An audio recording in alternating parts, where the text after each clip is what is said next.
Hare Krishna.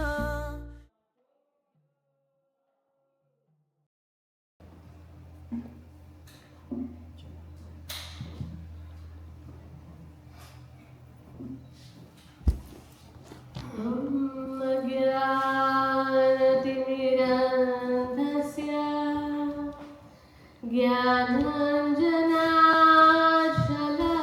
ज्ञानाञ्जनाशलाकया चक्षुरुन्मिलितं येन तस्मै श्रीगुरवे नमः। मुखं करोति वाचालं पङ्गुं लङ्घयते गिरिं यत्कृपातमहं वन्दे श्रीगुरुं दीनतारिणं परमानन्दमाधवम्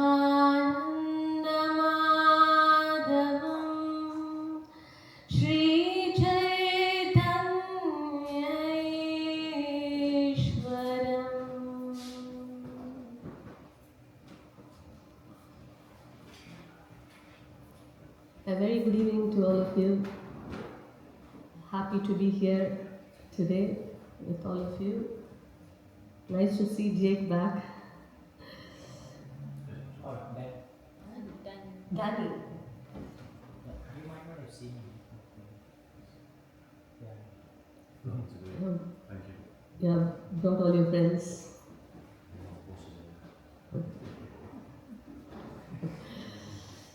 Nice to see I, Tharu, Paul, all our wonderful friends here. So we'd like to share today some wisdom of how we can get true happiness, real happiness. The nature of the soul is to be always happy.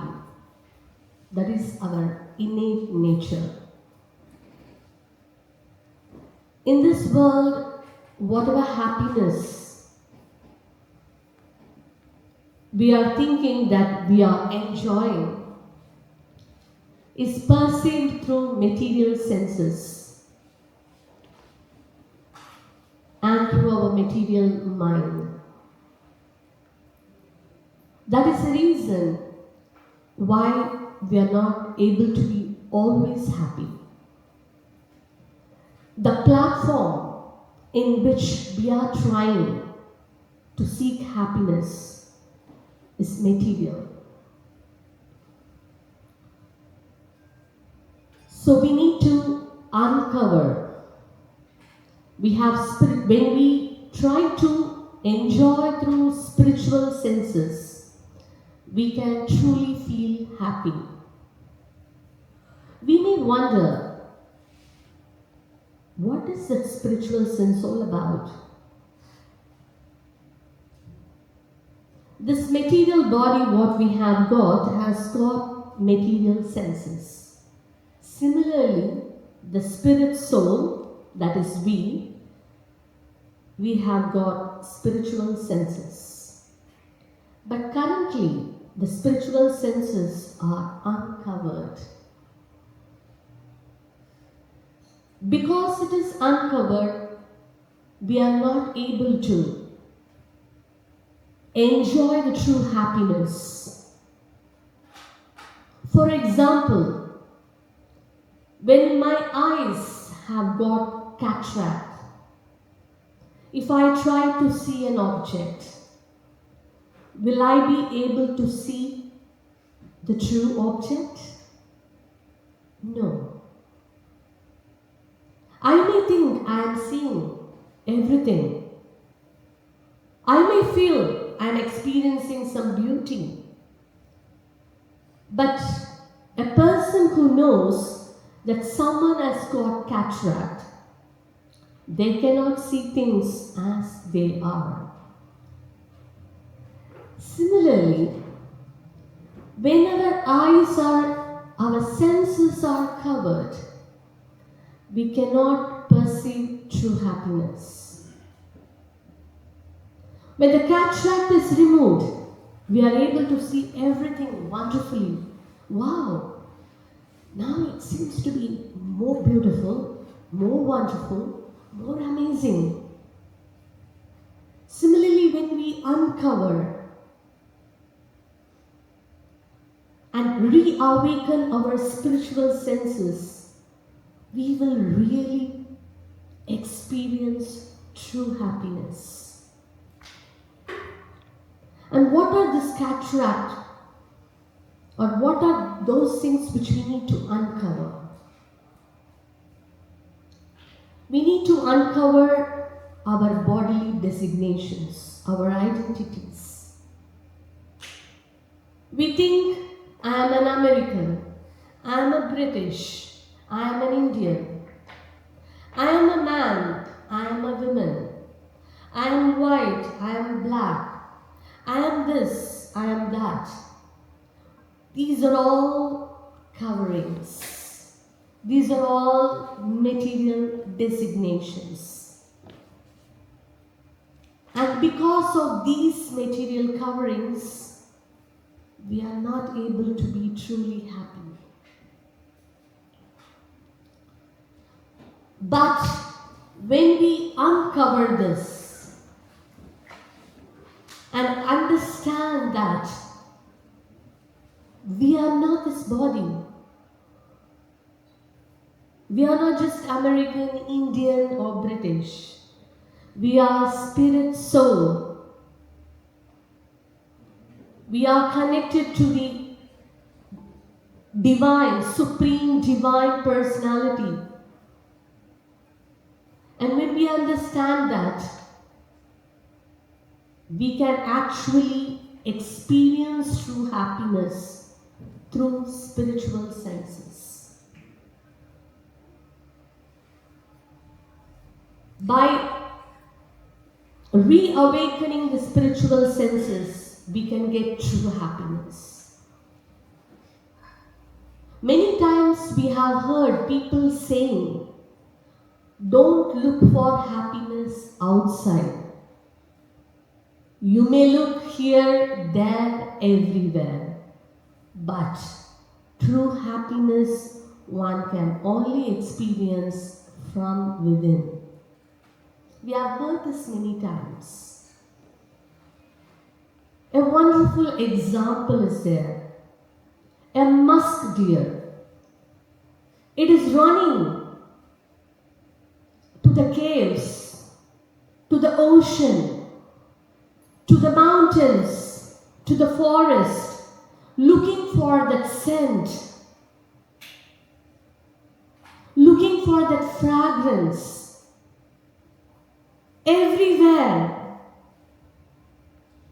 which is actually coming from his own navel. Similarly, human beings are trying to find happiness outside, everywhere. But the true happiness lies within.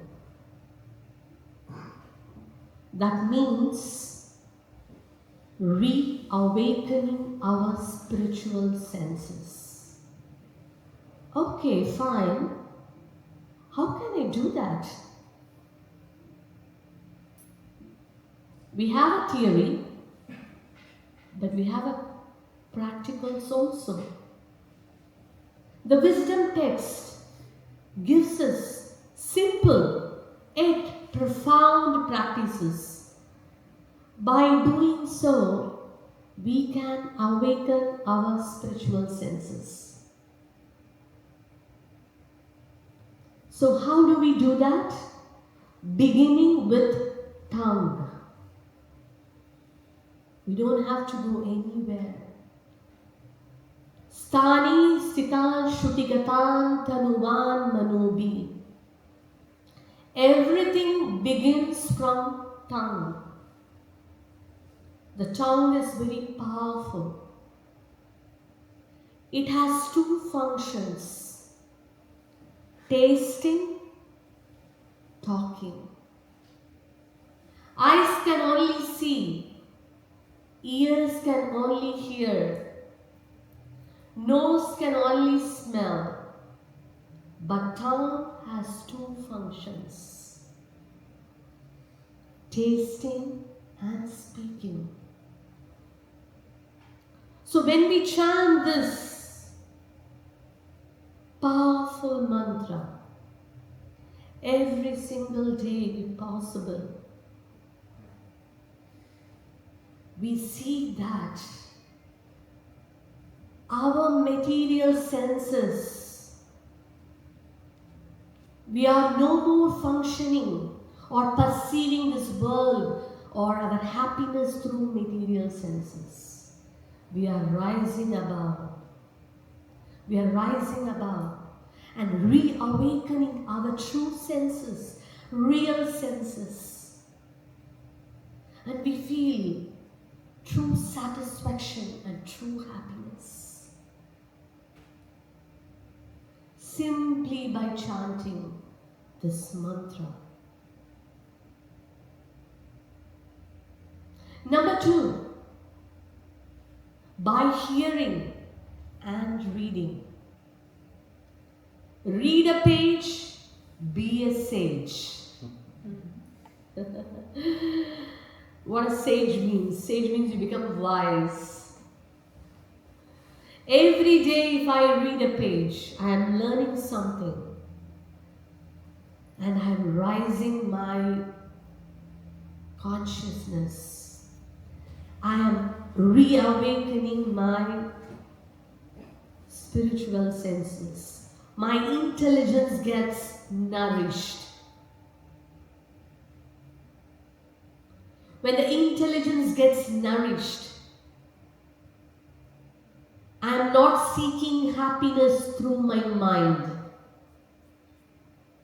The mind is material. So, reading a page of this wisdom text, Bhagavad Gita, very powerful.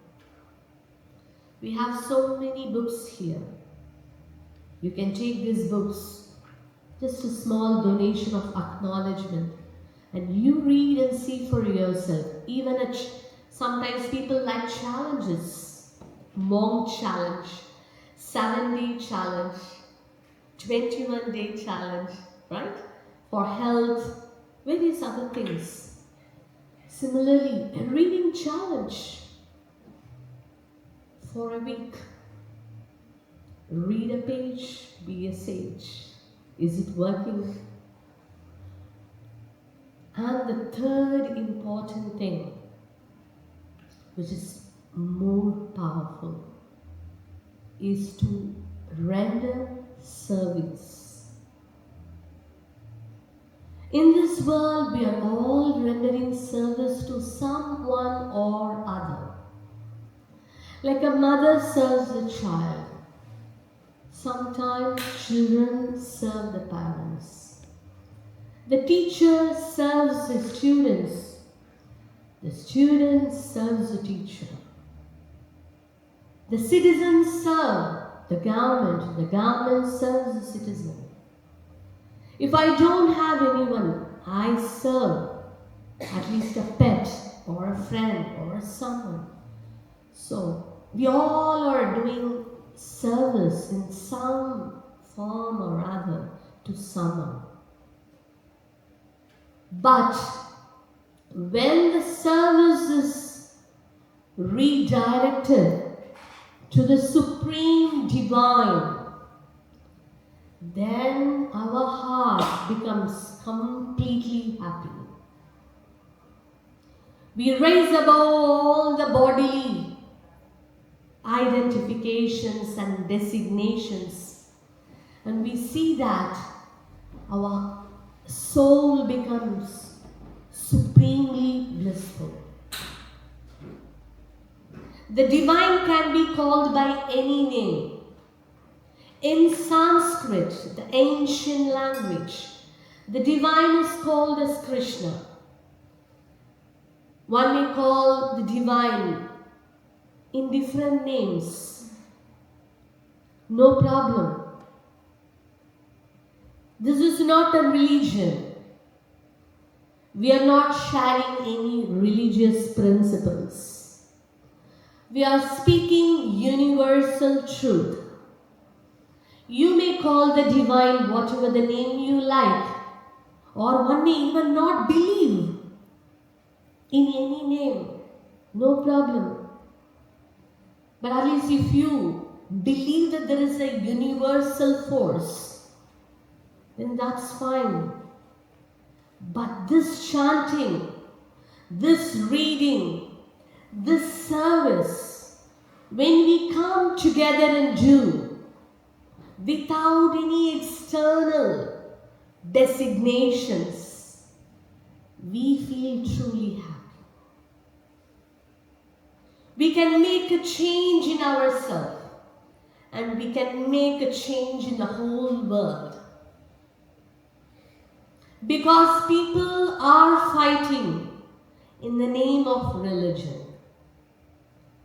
But when religion means it belongs to one particular language or one particular country or one particular community or a class.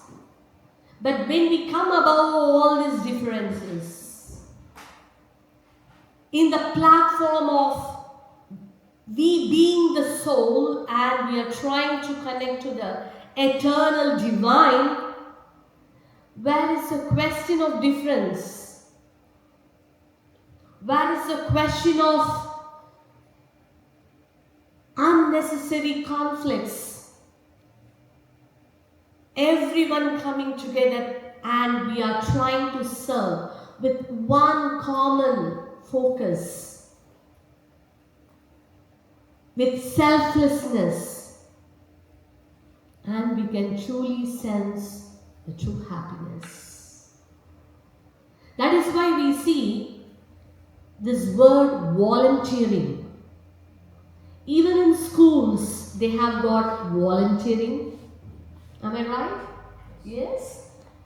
In universities, we have volunteering.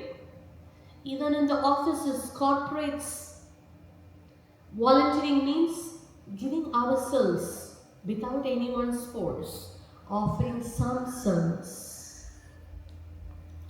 So by volunteering, we are becoming more selfless. And especially when we offer this volunteering service to the divine, we become truly happy. Just like we have many volunteers here.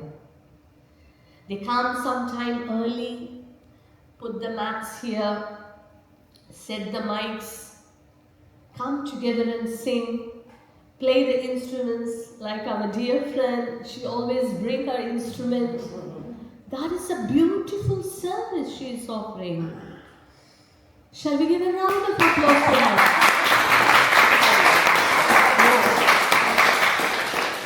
And we have here some friends who are coming, cooking various dishes. That's a beautiful service. And some are coming volunteering to serve the food. That is volunteer service. When we do all these things, we feel great happiness. Especially, I have personally seen when someone offers me a wonderful meal, I feel very happy relishing it. But when I cook the meal or I get an opportunity to serve others, I feel more happy. Have you experienced that, right? When we offer something to others, and especially in the mood of selflessness, connecting to the divine, it becomes more wonderful. That's where we can find true happiness. So, today we want to share this wisdom with all of you. The essence is we have to uncover our material senses. Reawaken our spiritual senses. If we do not uncover, then whatever happiness we think we are enjoying are only in a material platform. And that happiness doesn't last for long. That is why we get frustrated many times. But if we reawaken the spiritual senses and enjoy the true happiness, we feel complete. We won't feel frustrated. We won't feel depressed. We won't feel sad. Rather, we feel empowered. We feel blissful.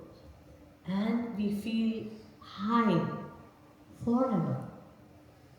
So, with this wisdom, sharing of this wisdom, we like to share also a message with all of you that this Bhakti Life program which we are doing is to offer the selfless service to many people outside there. To connect to as many as people possible, to give them this wonderful wisdom which can help them to tap the true happiness. And in that way, make a difference in the community, in the world.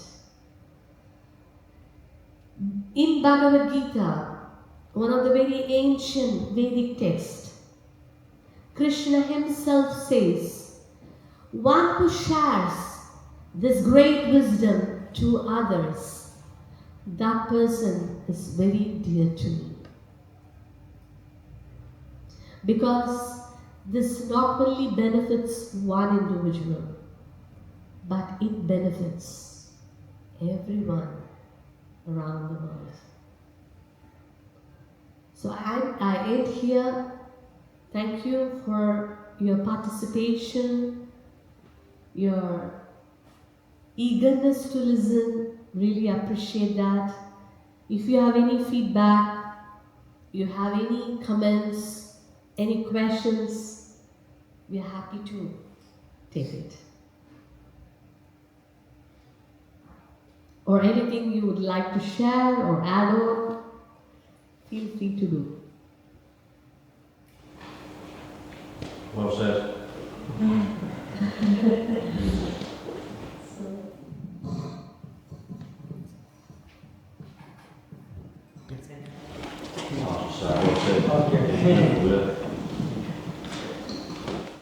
Thank you, Danny.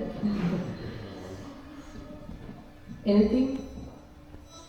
Any questions? What does the divine feel like to you? Wonderful. Before I answer this question, I would like to give a round of applause for this beautiful question.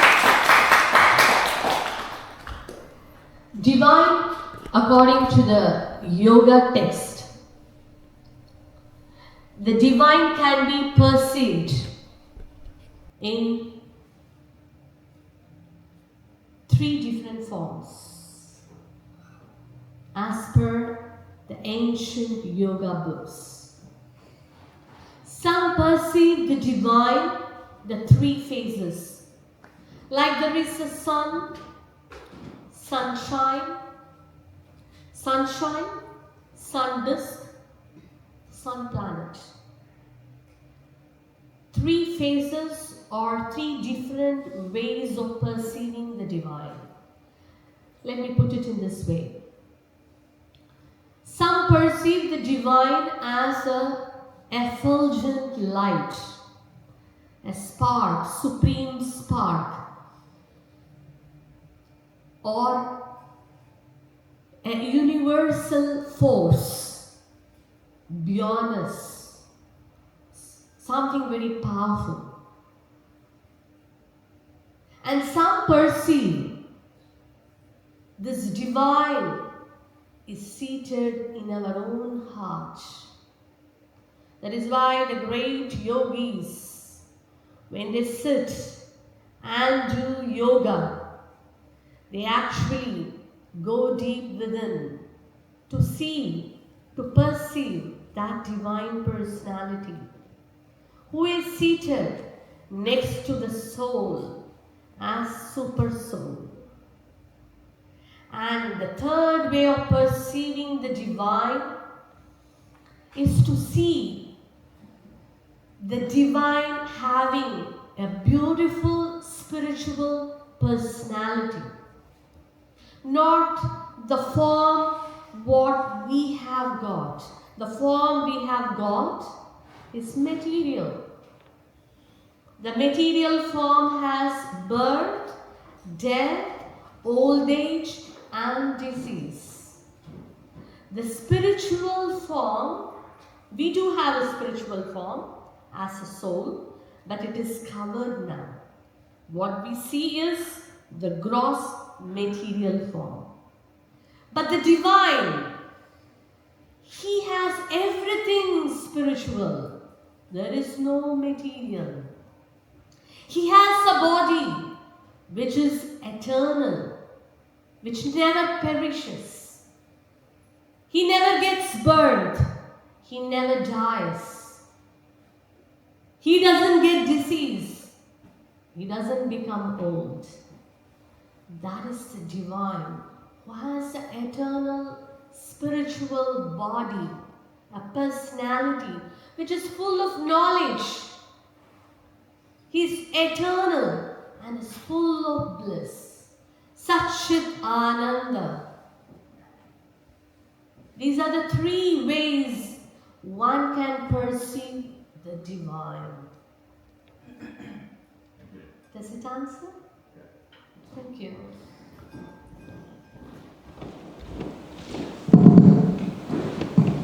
Thank you for the wonderful talk today. My question today is about numerology. We were talking about the number 27 and multiplied by 4. Why is that? Okay, thank you so much, Dharma. So it is about the chanting times, isn't it you're talking about? Yes. Yeah. As the dear Yogeshwar said, number 9 is a very powerful number as per astrology. And also, the yoga books talk about number 9. When you add 27, 2 plus 7 is 9. 108 is 9. 18 again is 9. So this 9 number is so powerful. Even they say people born of this number. Is there anyone here number 9? Wow. You can actually date of birth together to find Okay. I know. I'm number 1, that's why I'm clear. Number 1 are leaders. Number 1 has a very attractive personality. Yours 9 of September. Wow. She's double man. Wow. Oh, yeah. So they say that number 9, the people of number 9, as per the astrology, they're very intelligent and also very skillful, powerful, and that is one thing. Second thing, 108, that 9, it represents 108 special books on yoga, which connects with the divine, and they have different names. And they are so powerful that when you actually take the beats and when you touch each of them, it is like you are taking shelter of those powerful Vedic wisdom. So in that way, you are attracting all those blessings of those Vedic books and Vedic personalities. So in that way, When we do 108 times, it becomes very powerful. If we go to a doctor, the doctor writes a prescription. Every doctor writes a prescription. They write, before breakfast, you have to take 500 mg of this one medicine. Or maybe in the night after dinner, you may have to take 2 tablets. Right? They give a prescription. And we take that prescription, we try to follow the prescription. Then what happens? Our illness gets treated properly, right? We come out of our illness. Similarly, we have spiritual doctors. Just like we have the doctors of this world, all these great yoga teachers, they are like spiritual doctors. They are trying to heal the soul. They are trying to heal us internally. We need external healing and internal healing. Just like prescription is required for external healing, we do need some prescription for the internal healing. And these are some of the prescription, number 27, 18, 108. These are some prescriptions prescribed by the great healing teachers or the yoga teachers. Does it answer? Thank you so much.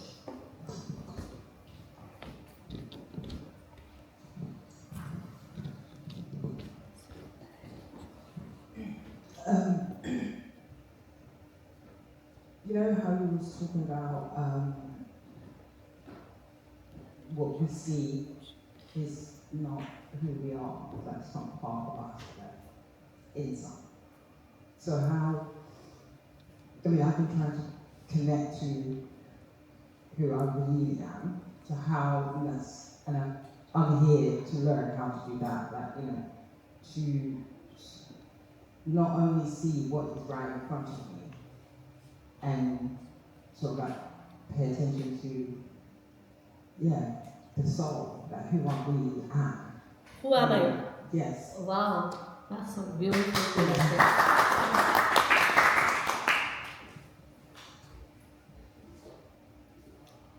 Enquiry is the beginning of knowledge. This is the true inquiry. The yoga books say that there are few questions which, if we try to ask ourselves and try to get help from the yoga teachers or teachers of Vedic wisdom, we actually transform our lives. And one of the questions is what you asked. Who am I? So the Vedic books say that externally, as I see, I think I am this body, right? Or I may think I am this mind. There are 2 bodies we have. We have 3 bodies. Have you heard about it? We got 3 bodies. The body which we see externally is called gross body. This is pure science. This is gross body made of 5 elements: earth, water, fire, air, ether. This is the external body what we see. This is called gross body. Grossly I can see. And I have a subtle body which I can't see, but I can experience or I can feel. That is made of mind, intelligence and ego. Ego in the sense, there are 2 egos. False ego. Mind, I know I have a mind. I mind my mind. But I can't see my mind. I know I have an intelligence. I can't see my intelligence. I do know I have an ego. What is that ego? There are two egos, false and true ego. False ego is, I am this body. So whatever connected to the body is mine. This is my father, this is my mother, this is my country. I am this, I am that, I am American, these are all false ego. So I am not this gross body. I am neither the subtle body of mind, intelligence and false ego, but I am the spirit soul. And the spirit soul has got a spiritual body which I can't see. Again. But I can reawaken that spiritual senses, which is what I was talking about today. So I am neither the gross body nor the subtle body, but I am the spirit soul inside the body. The spiritual spark inside the body. How do I understand this? I shared this a few classes before. Say example, there are two bodies lying down. One is alive, one is dead. The dead body and the living body both look alike. But something is missing in the dead body. What is that? The soul has left the body. Right? Sometimes we say, he has passed away. She has passed. Who has passed away? Everything is there. Eyes are there, nose are there, body is there. He has passed away means the soul has passed away. And that soul is what truly we are. Today, the soul is in a male body or a female body. And as per the science, which we will talk about after a few classes, we will have a separate class for this, a session. Out of body experience, OBE, and NDE, near death experience. We are going to talk about it as a separate session, complete a scientific presentation. In that, it is proved in science that we are spiritual beings. We are not made of this matter. This is a brief answer. Yeah. But certainly, there are many more beautiful things we can learn from this one question. And we are going to uncover that in our future sessions. But thank you for this beautiful question, and I hope at least to some extent I have answered that. Yeah. Yeah? Okay. Thank you. Thank you.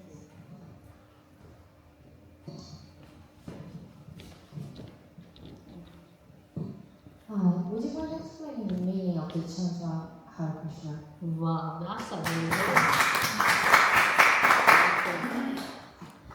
Basically, these words, what you see here, as I said, the name of the divine in Sanskrit, it is one of the ancient language, Krishna.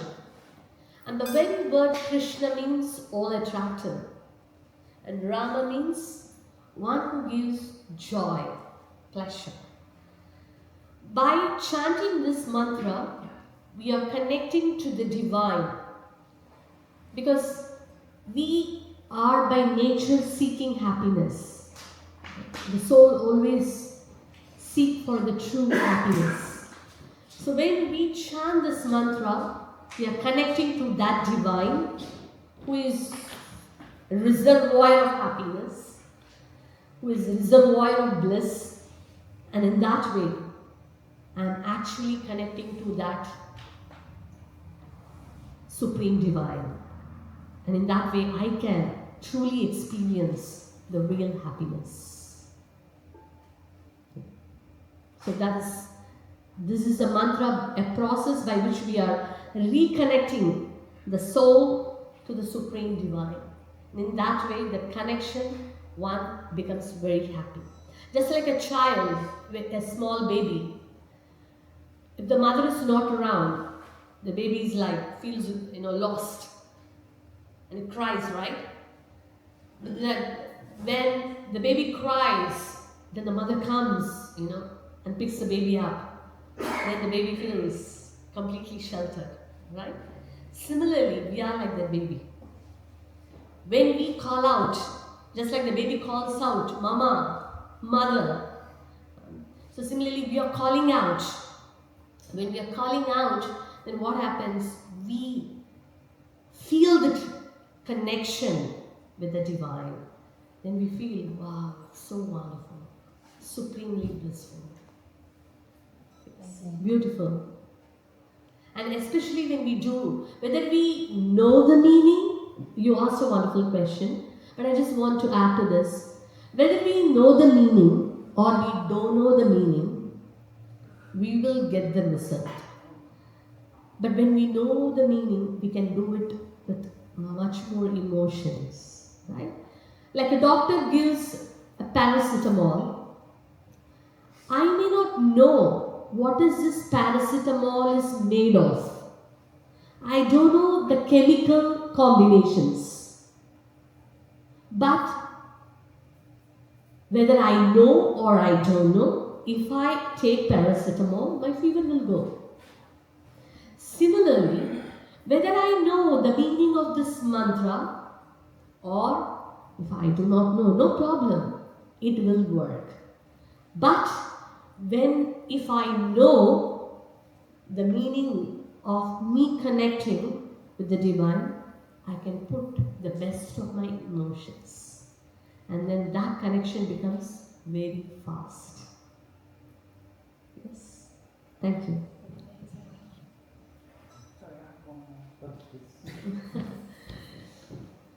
I think it's a very amazing audience, wonderful audience, very intelligent audience, really wonderful. Yes, please. Okay, so now that I know that I'm not this body and I see true happiness, my true nature is happiness, to be happy, how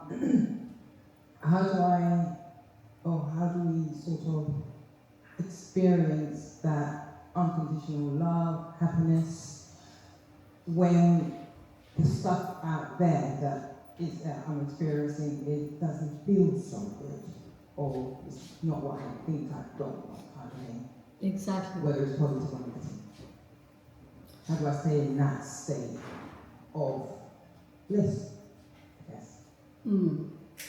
Yes. So, as I was saying, like in the session, we know now that I am not this body, I am soul, in an information level.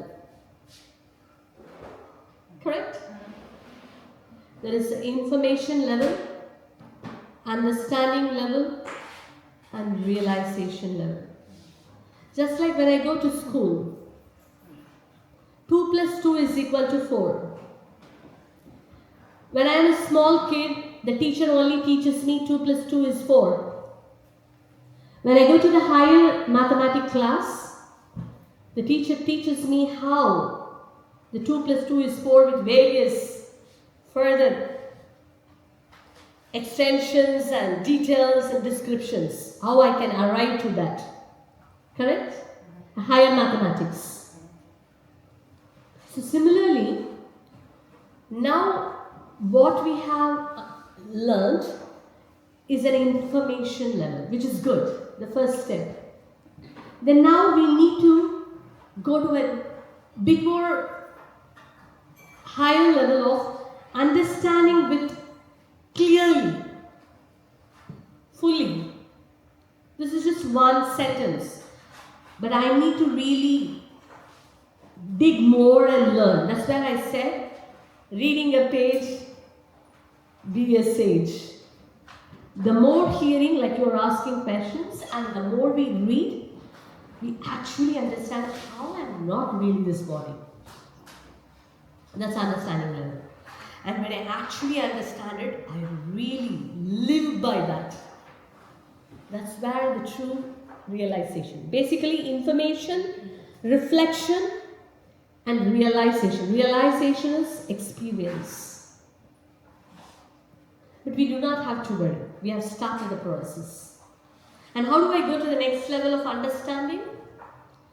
I need to chant this mantra because this is so powerful, which will declutter. For example, I have a bucket of water which is already full. I am trying to pour more water, the water is overflowing.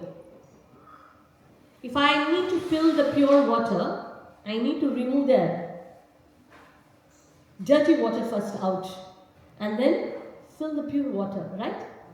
So that means we need to declutter certain things, because in our heart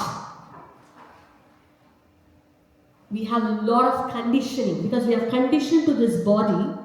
We discussed last week the mode of passion, ignorance, the interaction of these modes has created a lot of unwanted things in our heart, like anger, greed, envy, illusion, pride, a lot of things. So we want to, purify or cleanse all these unwanted things. And this is a powerful mantra which does that. So one side I'm decluttering everything and I am reading the new things, learning the knowledge. Then my understanding becomes better and better and better. Then I truly start living as per what I have understood. So one side we need to, it is like I'm growing a beautiful plant. I'm watering them every day.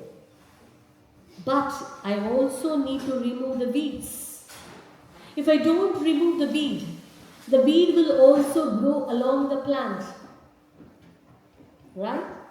So one side I am removing all that is unwanted, like weeds. And other side I am pouring water to nourish. So the practical example is I am chanting Hare Krishna to remove the weeds, and I am reading and hearing to nourish the plant. Then I can truly understand I'm not this body. Nothing in this world can actually disturb me. If someone is truly convinced, that means was decluttered and nourished thoroughly, nothing in the world disturbs that person. Because he knows this is temporary. This is all, my mind is just creating this illusion. I am a spirit soul. I am eternally living. I am never dying.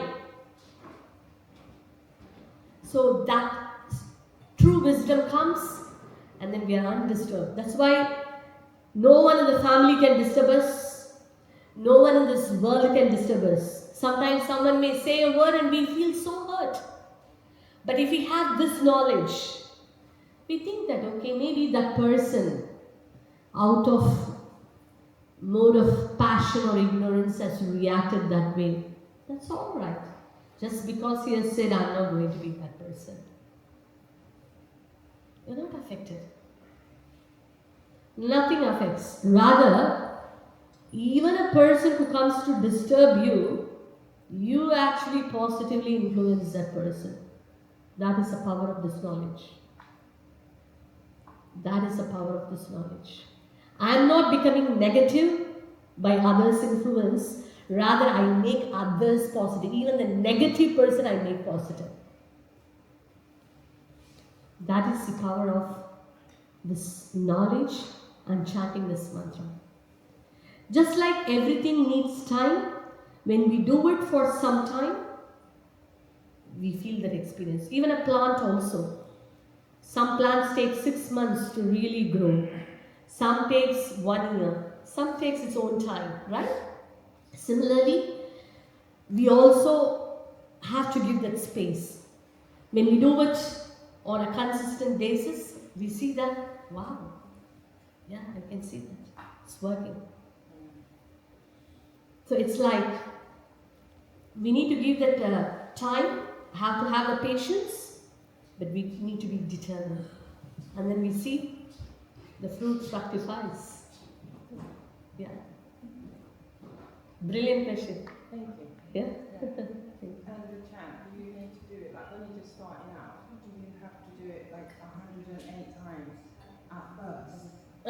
So you see what is comfortable. Like in my mind. Yes. I know it's the mind, I know that. It's like, No, you start something down for that long and do it because you've never done it so before, sweet. blah, blah, blah. You start with something small, which you can actually handle. Yeah. Like 27.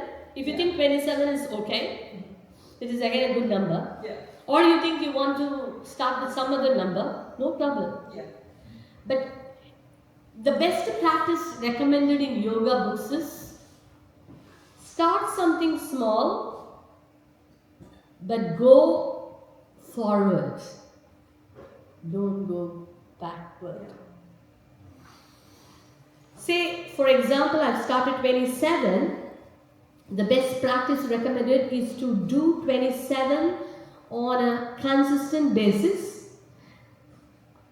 Could be for weeks, could be for months. And when I feel confident, now I can increase a bit more. That is considered as progressive. But if I start something big or, and then I see, maybe now, I think probably I should go back to 11. Nothing wrong. But it takes more time. But we don't have to worry. Whatever we feel comfortable, we take it. Consistency is the key. In anything what we do. Correct? If I am watering a plant every day, the plant will grow nicely. If I give a holiday for 1 week, you just imagine what will happen to the plant. I go for learning an instrument. I'm going for learning an instrument. Every week I'm going and I'm learning. And I'm taking a break for 4 months. Oh, I've forgotten all the basics. Right? The doctor gave medicine, antibiotics to take for a week. I took 3 days. And I thought. And then after 3 days I'm trying to take. And I'm going to the doctor. Oh, it's not working. The doctor will say, did you take every day? So, we see all successful people. One of the important quality you see in successful people, consistency. In Olympics, all the coaches, doesn't matter which, whether it could be athletics or whichever game it is, the most important thing a coach gives, to their student is the element of consistency. Even a rock, a very hard rock, if every single day at one single point, if you pour a drop of water, the hard rock can break. That is the power of consistency. We may do little, but that little for every single day, big difference. Even savings. If every single day I am saving even a pound, end of the year I have some money, right?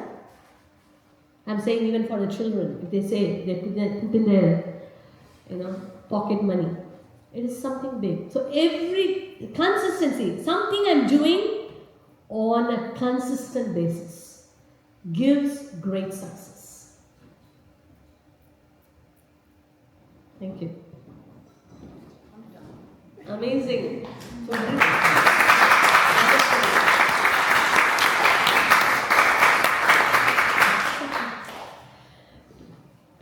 Thank you so much. It's so amazing. Such a lovely, lovely audience. Feel very happy, very uplifted in all your wonderful company. Thank you so much. Thank you so much. That was so amazing. How are you feeling now?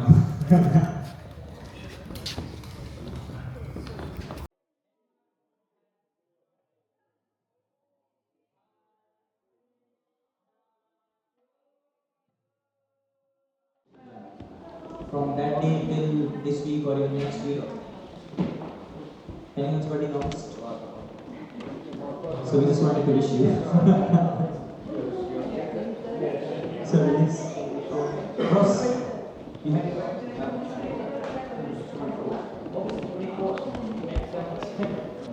So Ross' birthday is on August 24th. So we wish you a very happy birthday. We will sing Hare Krishna song actually for the prayer for you and for all your wonderful advancement in material spiritual life. May all your success come to you, and may you be always happy.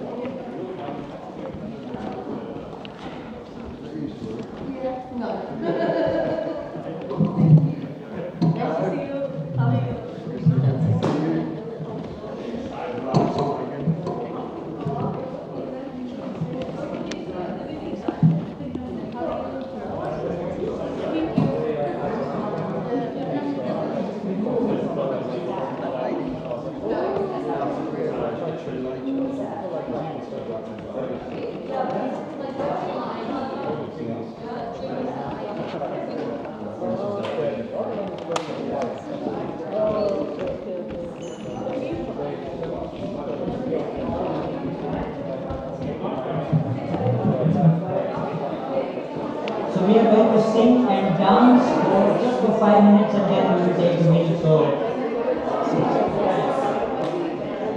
are you ready?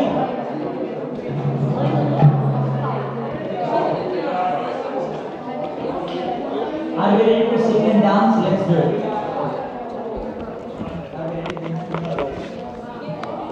Hare Krishna, Hare Krishna. Hare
Yogesh said, you are the soul, not the body. Nobody can disturb you. You are conscious.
Yes.